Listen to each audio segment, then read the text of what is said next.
부르심과 택하심을 굳게 하라. 베드로 후서는 베드로 사도의 유언서와 같은 서신이에요. 베드로 사도는 이 베드로 후서를 기록할 때 내가 하나님의 부르심을 받을 날이 얼마 남지 않았구나를 알고 기록했습니다. 그러니까 유언서와 같다 할 수가 있겠죠. 평생 하나님의 사도로서 사역하다가 이제 하나님의 부르심을 받을 때가 가까워 왔는데, 그 하나님의 부르심은 자연적인 그런 죽음이 아니라 신규의 죽음이죠. 사실은 베드로에게 있어서는 큰 두려움의 죽음이라고 할 수밖에 없습니다. 그럼에도 불구하고 이 노 사도는 자신의 죽음을 앞두고 교회에 대한 염려와 걱정이 있었습니다.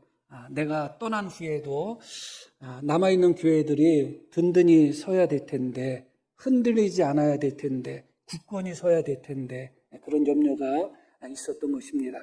바울 사도도 자신이 교회를 개척한 후에 떠날 때는 항상 그런 염려를 했습니다. 왜냐하면 자신이 떠났을 때 혹시 양의 탈을 쓴 이리와 같은 존재들이 교회에 들어와서 교회를 어지럽히거나 교회를 흔들지 않을까 하는 그런 염려가 있었던 거예요. 베드로 사도도 당연히 그런 염려가 있었겠죠. 이제 내가 죽음을 앞두고 있는데 내가 떠난 후에도 하나님의 교회가 든든히 섰으면 좋겠다 하는 소망을 갖고 이 베드로 후서를 기록한 것입니다. 그런 베드로의 마음이 10절에 잘 나타납니다. 한번 10절 보겠습니다. 그러므로 형제들아 더욱 힘써 너희 부르심과 택하심을 굳게 하라. 너희가 이것을 행한즉 언제든지 실족하지 아니하리라. 너희의 부르심, 너희의 선택하심, 너희의 구원을 굳게 하라. 한마디로 말씀드리면 너희의 믿음을 굳게 하라. 그런 말씀이죠. 흔들리지 말라는 것입니다. 너희 믿음을 굳게 하면 언제든지 실족하지 않을 것이라. 실족한다는 의미의 단어는 흔들린다 하는 의미의 단어예요. 비틀비틀거린다. 믿음을 굳게 하라. 하나님의 부르심과 은혜를 굳게 하라. 그래야지 비틀비틀거리지 않는다. 흔들리지 않는다. 결국은 비틀비틀거리다가 어떻게 되는 거예요? 넘어지는 것이죠. 그래서 베드로 사도는 자신이 떠난 후에도 남아있는 교회들, 남아있는 형제들이 믿음을 굳게 잡고 실족하지 않고 흔들리지 않고 비틀비틀거리지 않고 그 믿음을 잘 지켜나갔으면 하는 마음을 이 10절에 담았습니다. 사실은 베드로의 이름이 반석이라는 뜻을 갖고 있잖아요. 그렇죠? 너무나 놀라운 이름의 뜻이에요. 예수님께서 원래 베드로의 이름이 시몬이었는데 아람어로 게바, 또 헬라어로 베드로라는 이름을 주셨습니다. 그 뜻이 바로 반석이에요. 교회의 반석과 같은 그런 믿음의 하나님의 일꾼으로서 쓰임받을 것을 보여주시는 말씀이죠. 그런데 사실 베드로는 예수님께 반석이라는 이름을 가진, 그런 뜻을 가진 베드로라는 이름을 예수님께 부여받았을 때도 반석의 모습을 보이지는 않았어요. 잘 아시잖아요. 베드로가 예수님을 향하여 신앙 고백을 합니다. 주는 그리스도시요 살아계신 하나님의 아들입니다. 그 고백 후에 예수님은 즉시로 베드로를 베드로, 반석으로 인정하십니다. 너는 베드로다. 너는 베드로다. 내가 이 반석 위에 내 교회를 세우겠다. 그렇게 말씀하시죠.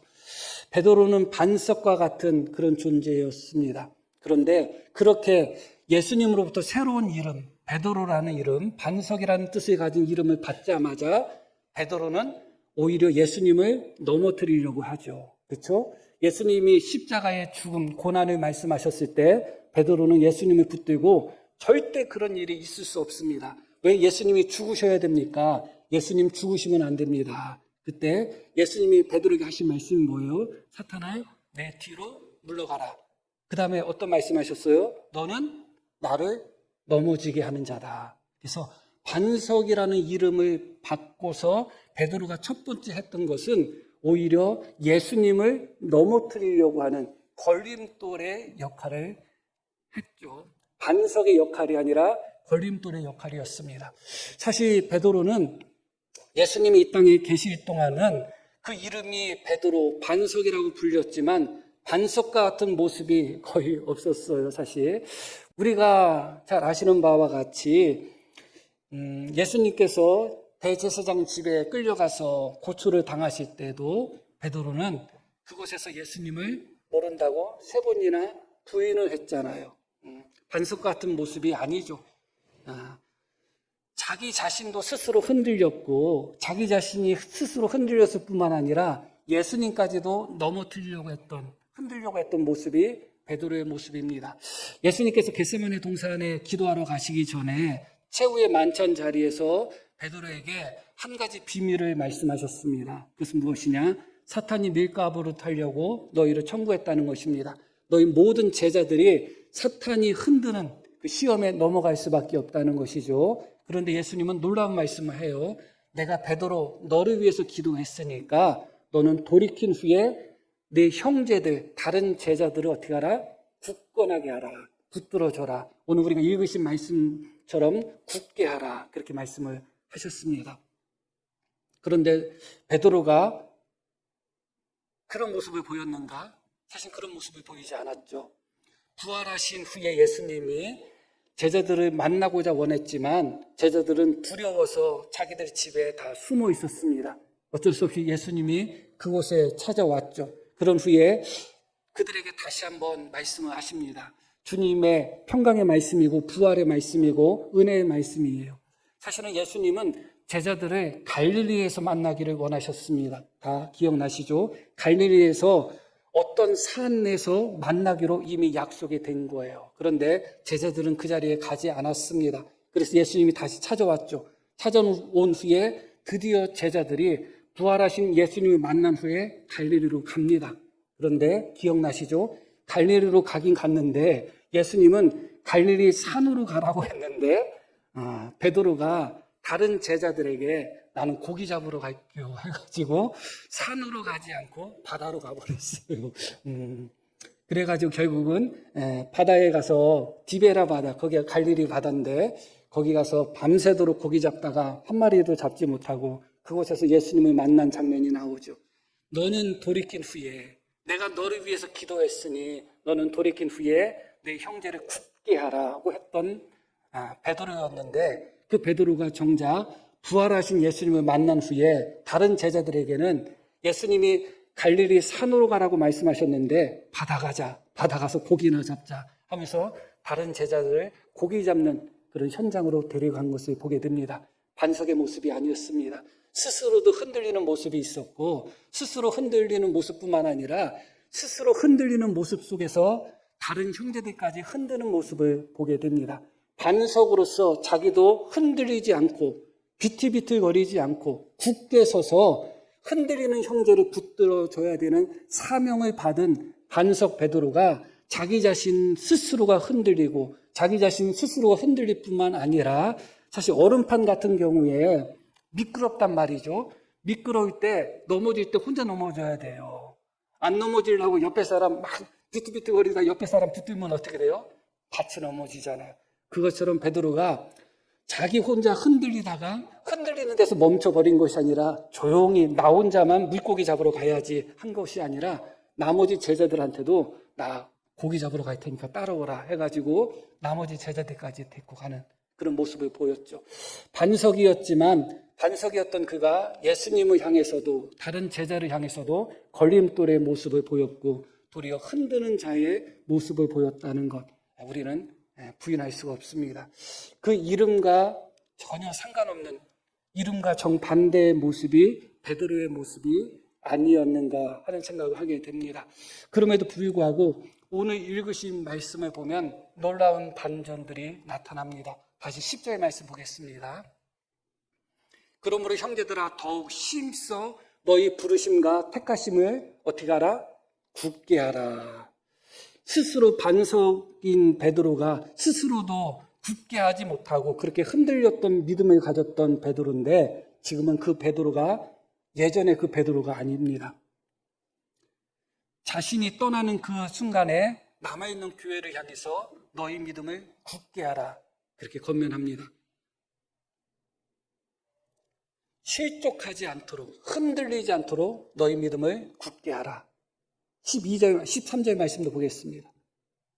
내가 이 장막에 있을 동안에 너희를 일깨워 생각나게 함이 옳은 줄로 여기노라. 이렇게 말씀이 나오죠. 이어지는 말씀도 이는 우리 주 예수 그리스도께서 내게 지시하신 것 같이 나도 나의 장막을 벗어날 것이 임박한 줄을 알미라. 이렇게 말씀이 이어집니다. 자, 이 말씀이 왜 중요한가? 모두의 말씀 드렸듯이 베드로는 지금 죽음을 앞두고 있어요. 그런데 그 죽음이 일반적인 죽음이라고 할지라도 두렵지 않을 수는 없어요. 제가 몇몇 분들의 죽음을 보았는데 믿는 자들임에도 불구하고 믿는 자로서 평안하게 떠나지 못하고 마지막 죽는 순간까지 조금이라도 더 살려고 하는 그런 모습 속에서 조금 실망감을 주었던 그런 분들의 죽음도 봤습니다. 그렇게 죽음이라는 것이 만만하진 않습니다. 이렇게 설교하는 목사도 죽음 앞에 서게 되면 어떤 반응을 보일지 장담할 수 없습니다. 그런데 베드로의 죽음은 일반적인 죽음이 아니죠. 이미 말씀에서 예수님이 예언하신 대로 베드로가 십자가에 거꾸로 매달려 죽을 수밖에 없는 그런 죽음을 이미 예수님을 통해서 보여주셨습니다. 그러니까 베드로는 자신이 언제쯤 죽을 것이다 하는 것도 알고 있었고 어떠한 죽음으로 죽는다는 것도 알고 있었습니다. 그냥 일반적인 십자가상에서의 죽음도 말로 표현할 수 없는 그런 죽음이잖아요. 그러나 베드로는 물리적으로 놓고 보면 예수님이 못 박힌 십자가보다도 베드로가 못 박힌 십자가가 훨씬 더 고통스러운 십자가가 아니었겠어요? 그 십자가가 눈앞에 있습니다. 예수님조차도 십자가 앞에서 겟세마네 동산에서 핏방울이 땀방울이 될 정도로 하나님께 기도하며 아버지 뜻이라면 이 잔을 옮겨주시면 안 되겠습니까? 제자들을 향하여 내 마음이 심히 고민하여 죽게 되었다 할 정도로 십자가라는 것은 너무나 끔찍한 공포입니다. 그런데 베드로는 바로 그 죽음을 앞두고 있는 거예요. 그 죽음을 앞두고 있는 베드로가 너무나 놀랍죠? 조금도 흔들리는 모습을 보이고 있지 않습니다. 스스로도 흔들리지 않았을 뿐만 아니라 오히려 자신이 죽은 후에 남아있는 교회들이 흔들릴 것이 걱정되고 염려되어서 내가 살아있는 동안 내가 이 장막을 벗기 전까지 너희로 하여금 힘써서 하나님의 은혜를 기억하게 하는 것이 조주한다 하면서 남아있는 교회를 향하여 굳건하라, 흔들리지 말라, 실족하지 말라 그렇게 권면하고 있는 것입니다. 더군다나 15절 말씀에는 이렇게 말씀이 나와요. 내가 힘써 너희로 하여금 내가 떠난 후에라도 어느 때나 이런 것을 생각나게 하려 하노라. 내가 떠난 후에도. 그러니까 지금 베드로는 무엇까지 염려하고 있는가? 자신이 살아있을 때뿐만 아니라 자신이 죽은 후에도 남아있는 교회들이 베드로가 기록한 이 편지를 통해서 그 남아있는 교회가 끝까지 하나님을 생각하고 말씀을 생각하고 흔들리지 않게 하고자 하는 그런 마음이 있었다는 것입니다. 그러니까 자신이 살아있을 때뿐만 아니라 죽어서조차도 남아있는 교회들이 흔들리지 않고 굳건히 설 수 있도록 베드로는 지금 자신의 죽음을 앞에 두고 이런 모습을 보이고 있는 것입니다. 이전에 흔들렸던 베드로, 자신 혼자 흔들렸을 뿐만 아니라 오히려 걸림돌이 되었던 베드로, 또 다른 제자들을 붙들어 주기는커녕 다른 제자를 흔들었던 그런 베드로가 자신의 죽음 앞에서도 결코 흔들리지 않습니다. 자기 자신이 흔들리지 않을 뿐만 아니라 남아있는 교회들이 흔들리지 않도록 그 교회를 또 붙들고 또 붙드는 그런 모습을 보이고 있습니다. 심지어 자기가 죽어서까지도 죽은 후에도 남아있는 교회들이 흔들리지 않도록 마지막 순간까지 최선을 다하는 그런 베드로의 모습을 보게 되는 것이죠. 사실 내가 흔들리면 누구를 붙들어 주겠어요? 가장 어리석은 사람이 어떤 사람이냐? 자기도 흔들리면서 누구를 붙들어 준다는 거예요. 그러니까 어떻게 되겠어요? 내가 흔들리면서 다른 사람을 붙들어 주니까 멀쩡한 사람도 흔들리는 거예요. 그런 어리석은 사람들이 있어요. 누구를 붙들어 주기를 원한다면 내가 흔들리지 않아야죠. 내가 반석의 모습을 보여야지 내가 걸림돌의 모습을 보이고 흔들바위의 모습을 보이면서 다른 사람을 붙들어 준다? 어려운 일입니다. 베드로는 끔찍한 죽음 앞에서도 스스로 흔들리지 않고 자기 혼자 흔들리지 않는 믿음 속에서 멈춘 것이 아니라 자기가 죽어서까지도 남아있는 교회들이 흔들리지 않도록 하는 그런 마음을 갖고 있었습니다. 더군다나 12절 말씀을 볼까요? 그러므로 너희가 이것을 알고 이미 있는 진리에 서 있다.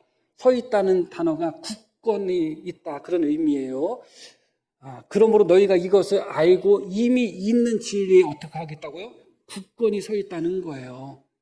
그러나 그럼에도 불구하고 지금 남아있는 교회가 흔들려가지고 베드로가 붙들어 주려고 하는 것이 아니라 굳건히 서 있음에도 불구하고 더 굳건히 설 수 있도록 베드로는 교회를 붙들기를 원했던 것이죠. 그만큼 처음 베드로의 모습과 지금의 베드로의 모습은 너무 달라졌습니다. 그러나 분명한 것은 예수님이 오르셨다. 예수님은 베드로를 보자마자 너는 장차 게바가 될 거야. 너는 장차 베드로가 될 거라고 말씀하셨는데 주님이 오르셨습니다. 과정 속에서는 전혀 베드로의 모습이 나타나지 않았습니다. 전혀 반석의 모습이 나타나지 않았습니다. 그러나 어느 순간에 베드로는 정말 베드로가 됐습니다. 결코 흔들리지 않는 믿음 속에서 남아있는 교회를 붙들고 자신이 죽는 순간까지도 자신의 죽음에 의해서 비틀비틀거리지 않고 그 순간조차도 남아있는 교회를 견고하게 붙드는 참된 반석으로서 이렇게 쓰임받은 것이 아닌가 그렇게 생각하게 됩니다. 사실 그렇습니다. 우리가 주님을 섬길 때 지금 현재 나의 모습이 전부는 아닙니다. 사실은 중간중간에 때로는 주님이 보시기에도 또 우리 스스로가 보기에도 실망스러운 모습을 보일 때도 있을 것입니다. 그러나 주님은 옳습니다. 주님의 선택이 옳은 거예요. 주님의 판단이 맞습니다. 주님이 베드로를 향해서 원래는 시몬인데 너는 베드로라고 말씀하셨죠. 그 베드로가 흔들리는 모습을 보였다 할지라도 주님은 그가 베드로가 될 것을 바라보신 것이죠. 주님이 옳은 것이죠. 그렇게 주님의 뜻대로 주님의 역사 가운데 베드로는 그 자신의 이름의 사명을 그대로 회복하는 모습을 보게 됩니다.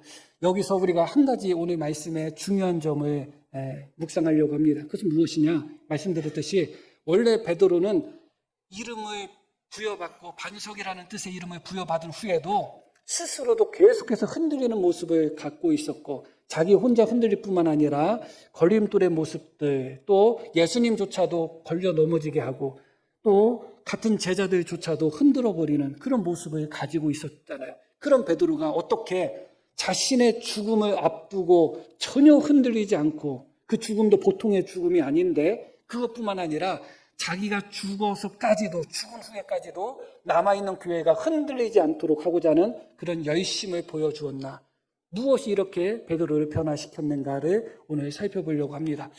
한마디로 말씀을 드리면 베드로는 흔들렸지만 베드로를 향한 예수님의 사랑은 흔들리지 않았다. 결국 그게 중요한 거예요.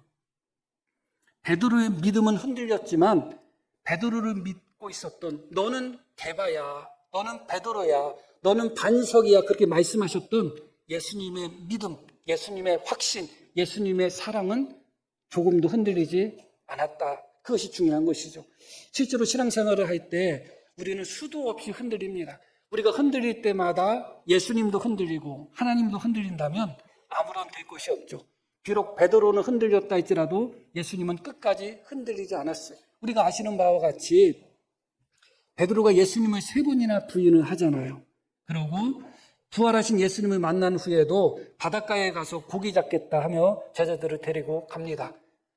그 순간에는 베드로는 바닷가에 가서는 안 된다고 말씀드렸죠. 산으로 갔어야 됩니다. 산에서 예수님을 만나야 되는데 예수님이 산에 먼저 가서 기다렸는지 어떤지는 모르겠지만 산으로 오지 않으니까 예수님이 바다로 찾아간 것이죠. 그 바다는 어떤 바다예요? 흔들려서 간 바다입니다. 자신의 믿음도 흔들렸고 자신의 믿음뿐만 아니라 다른 제자를 견고하게 하라, 다른 제자를 굳건히 하라고 주님이 말씀하셨음에도 불구하고 다른 제자들까지 흔들어서 갔던 곳이 바로 그 바닷가입니다. 그런데 주님은 그 바닷가에 찾아가시잖아요. 왜 찾아가실까요? 베드로를 향한 주님의 사랑이 흔들리지 않았기 때문에 그래요. 베드로를 향한 주님의 사랑이 베드로처럼 흔들렸다면 어떤 반응을 보였을까요? 저거 가능성 없어.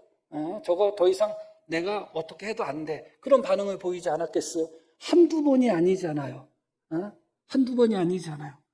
심지어 부활하신 예수님을 만난 후조차도 베드로가 흔들리는 모습을 보였다면 주님이 얼마든지 포기하고도 남습니다. 그러나 주님은 베드로에 대한 그 사랑과 믿음을 포기하지 않았어요.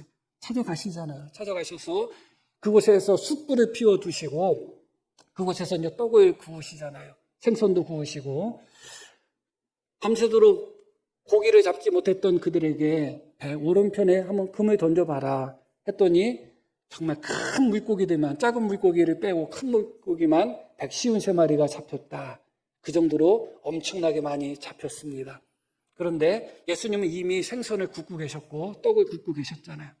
이제 부르시죠. 이리 와서 먹어라. 같이 먹습니다. 먹고 나서 그곳에서 놀라운 말씀이 이어지잖아요. 어떤 말씀이 이어져요?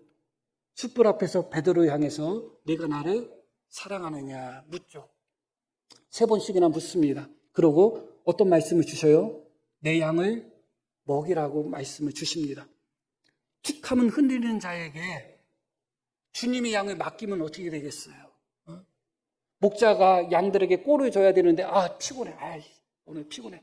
해가지고 자기 피곤하고 기분 나쁘다고 해서 양들한테 꼴을 안 주고 목자가 또 오늘은 어디 좀 가고 싶은데 해가지고서 그냥 어디 가느냐고 양들은 굶겨버리고 그러면 안 되잖아요. 목자는 흔들리면 안 되거든요. 그런데 무엇을 보고 그렇게 흔들리고 또 흔들리는 베드로를 향해서 내 양을 먹이라고 어떻게 할 수 있겠어요? 그런데 놀랍잖아요. 주님은 바로 그 베드로에게 지금까지 반석의 모습은 조금도 보이지 않고 또 흔들리고 또 흔들리고 또 흔들렸던 베드로를 찾아오셔가지고 주님이 베드로에게 하신 말씀이 무엇이라고요? 내 양을 먹이라고 그렇게 말씀하고 계시는 거예요. 맡기겠다는 거예요. 너무나 놀랍죠. 그러나 주님이 옳았잖아요. 주님이 옳았잖아요. 그곳에서부터 베드로는 진정한 반석으로 변화되었다는 것을 알 수가 있는 것입니다. 결국은 자기 스스로도 지탱하지 못하고 그렇게 흔들리고 또 흔들렸던 베드로가 결국은 예수님을 만난 후에 그 예수님이 어떤 예수님이에요? 내가 흔들려도 결코 나를 향한 사랑과 믿음을 흔들리지 않는 그 예수님, 그 예수님을 만난 후에 베드로는 진정한 반석으로 변화되었습니다. 예수님께서 3번씩이나 그렇게 내 양을 먹이라고 부탁하시고 맡기셨고 그러니까 어때요? 베드로는 마지막 죽는 순간까지도 예수님이 자신을 믿고 언제 그 사명을 주셨냐? 내가 주와 함께 죽겠습니다. 소리치고 외칠 때 그때 그 사명을 주신 게 아니잖아요. 내가 주님을 향하여 모든 고통과 고난을 다 당하겠습니다 하면서 예수님과 함께 십자가에 같이 못 박혔을 때 그때 그 사명을 주신 게 아니잖아요. 베드로는 그러지 않고 도망갔잖아요. 도망가고 피하고 예수님을 모른다고 3번 부인하고 했던 그 베드로에게 예수님은 내 양을 맡기겠다는 거예요. 네가 볼 때 지금 너는 흔들리는 자처럼 보이고 실패자처럼 보이고 네가 스스로 생각해도 나는 가능성이 없어 그렇게 생각하지만 아니야. 내가 보기에는 너는 베드로야. 주님이 옳은 것입니다. 내가 내 양을 맡길게. 네가 볼 때는 나는 자격 없어. 사실 베드로가 고기 잡으러 간 것은 나쁜 마음으로 고기 잡으러 간 게 아니에요. 제가 보기에는 내가 무슨 사람을 낚는 어부가 되겠어. 내가 무슨 예수님의 사도가 되겠어. 스스로가 생각할 때 너무 자격이 없던 거 아니겠어요? 그래서 스스로 생각할 때 내 주제는 그냥 고기나 잡는 게 내 주제에 맞아. 옛날처럼 그냥 고기나 잡아야지. 그런 생각을 한 것입니다. 그러나 주님은 그 베드로에게 아니야. 네가 볼 때 너는 고기 잡는 사람이라고 생각하지만 내가 볼 때는 너는 사람 낚는 어부가 될 거야. 내가 볼 때는 너는 흔들리는 걸림돌이 아니라 틀림없이 반석이 될 거야. 그러니까 나는 내 양을 너에게 맡겨주겠다. 그렇게 말씀하고 계신 것이죠. 그 흔들리지 않는 주님의 사랑으로 말미암아 우리는 새로워지고 변화되는 것입니다. 내가 언제나 내 믿음을 끝까지 붙들고 내가 내 믿음을 굳건히 지켜가지고 주님의 일을 감당한다. 물론 그럴 수도 있을 겁니다. 그러나 어려운 이야기입니다. 사실은 더 중요한 것은 무엇이냐? 흔들리는 순간 흔들리지 않는 주님의 은혜를 경험하는 것입니다.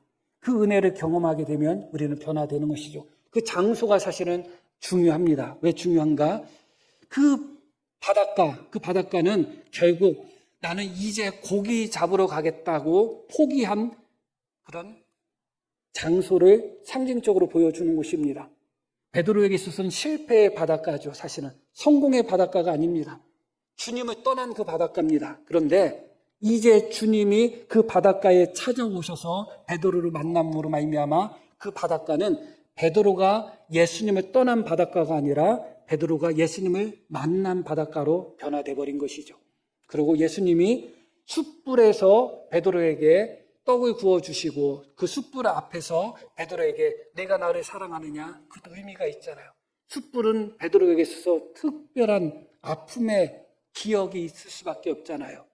예수님이 베드로의 집에서 침뱉음 당하고 뺨 맞고 그렇게 고초 당하실 때 베드로가 몰래 멀찍이 따라갔다가 멀찍이 그대로 숨어서 봐야 되는데 숯불의 유혹을 이기지 못했던 거예요. 밤에 추우니까, 그 새벽에 춥고 보니까 숯불이 피워져 있으니까 나도 같이 쬐야자고 거기 갔던 거잖아요. 그랬다가 숯불 앞에서 어떻게 했어요? 3번 예수님을 부인했죠. 베드로는 그 숯불이 따뜻하다고 생각했습니다. 세상의 숯불이고 대제사장의 종들이 피우는 숯불이기 때문에 내가 그 숯불 앞에서 내 몸을 따뜻하게 해야지 했지만 그 숯불이 베드로를 따뜻하게 만들지 않았죠. 그 숯불 앞에서 베드로는 예수님을 모른다고 3번이나 부인했습니다. 숯불을 볼 때마다, 닭 울음소리가 나올 때마다 베드로가 기억하고 통곡했듯이 숯불을 볼 때마다 베드로는 어떤 생각을 했을까요? 가장 아픈 기억이 숯불인 것입니다. 그런데 예수님은 바로 그 숯불 앞에서 베드로에게 다시 한번 물어보는 거예요. 내가 나를 사랑하느냐? 3번씩이나 물어봅니다. 그래서 이제 그 숯불은 나는 예수를 모른다고 부인한 부인의 숯불이 아니라 나는 예수님을 사랑합니다 고백한 고백의 숯불로 변화된 거죠. 주님을 떠났던 바닷가는 주님을 만난 바닷가가 되었고 주님을 부인했던 숯불은 내가 주님을 사랑합니다 외치는 고백의 숯불로 변화된 것이죠. 예수님은 그렇게 장소를 변화시키고 우리를 그렇게 변화시키는 분이시죠. 그 변화 속에서 우리가 새로워지며 주님의 뜻에 순종하는 자로 나아가지 않을 수는 없는 것입니다. 이제 베드로는 숯불이라는 기억이 2가지 기억이 다 날 것입니다. 세상의 숯불은 순간적으로는 따뜻할 수는 있지만 베드로에게 너무나 차가운 기억을 가져다 주었습니다. 그러나 주님의 숯불이 있어요. 반드시 우리를 위해서 예비하신 주님의 숯불이 있어요. 혹시 우리가 지금 어쩌면 이 순간에 세상의 숯불을 찾아서 세상의 숯불 앞에 서 있을 수도 있어요. 그러다 보니까 믿음대로 살지 못하고 그러다 보니까 말씀대로 살지 못하고 그런 모습을 보이고 있죠. 그러나 주님은 우리를 포기하지 않으셨거든요. 우리를 포기하지 아니하신 주님이 피워놓은 숯불이 있습니다. 그 숯불로 나올 때 그 숯불은 더 이상 실패의 숯불이 아니고 부인의 숯불이 아니고 오히려 고백의 숯불이 되고 사명의 숯불이 되고 감사의 숯불이 되는 것입니다.